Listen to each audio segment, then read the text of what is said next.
Get out of the city and into an adventure that moves the whole family.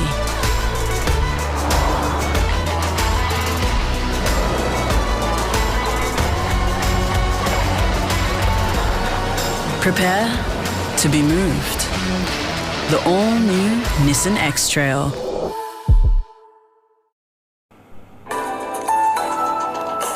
A LISTNR production.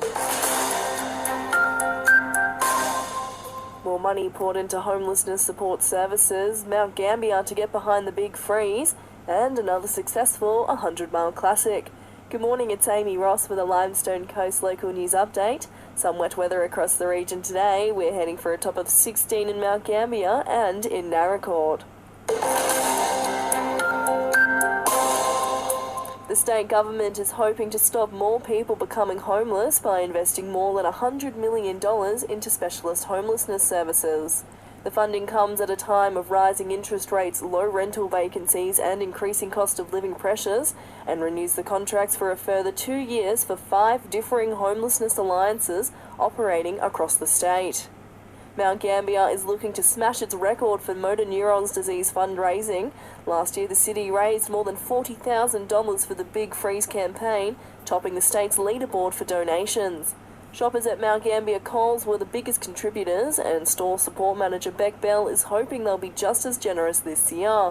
The store is currently in talks with local sporting clubs about the idea of hosting local M&D rounds. Briefly, wine bodies across the state don't want to see wine and spirit bottles included in the container deposit legislation, saying it would have dire consequences on small businesses. Brian Smedley, Wine Industry Association SA chief, has told The Advertiser the millions of dollars in cost to increase recycling rates by a small percentage doesn't seem worth it to the industry. The District Council of Grant wants feedback on its draft annual budget and business plan. The draft proposes a rate increase of 7.6%, not including new property growth, and $3.6 million is to be set aside for road construction and resheeting. Community members can have their say on the draft budget on Council's website or attend the public meeting on June 19 at the Council chambers. And something to pencil in the diary during National Reconciliation Week next week, the Sir Robert Helpman Theatre will host Nunga Screen May 31st, a free showcase of short films made by up-and-coming First Nation filmmakers. Nurrunjeri man Josh Trevorrow is the event's programmer. He says it's a chance to learn from Indigenous people. We're able to inform, educate and entertain a wider audience, through film, because who doesn't love watching films? After this, there is no turning back.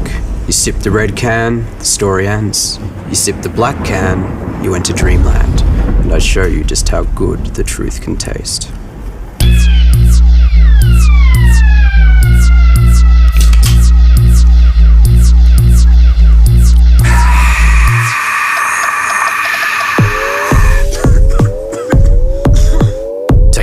Max Taste Challenge. Taking a look at some sport now, it was a successful 86th instalment of the 100-mile classic at the weekend. Defending champion Caitlin Nicholson won the race again, competing against 14 other riders and clocking a time of 3 hours, 5 minutes and 41 seconds. She's the first ever woman to win the race back-to-back. Eloise Sandow finished a minute behind Nicholson. It's the third year straight she's made an appearance on the podium. Michael Kepka took out top honours in the men's, beating a field of 111 riders. Paul Collins came second and Matt Birchall placed third. And some mixed results in the NBL 1 South competition over the weekend. The Pioneer men's fell short against the Sabres, the final score 84-95. Meantime, the women got the dub, scoring 87 points to Sabres 71. Mila Goodchild's return to the squad had a positive impact, scoring 27 points and making 5 steals.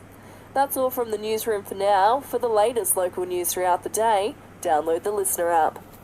Now with an industry-leading 6-year cab chassis warranty, Isuzu's ready-to-work trucks. Playtime's over.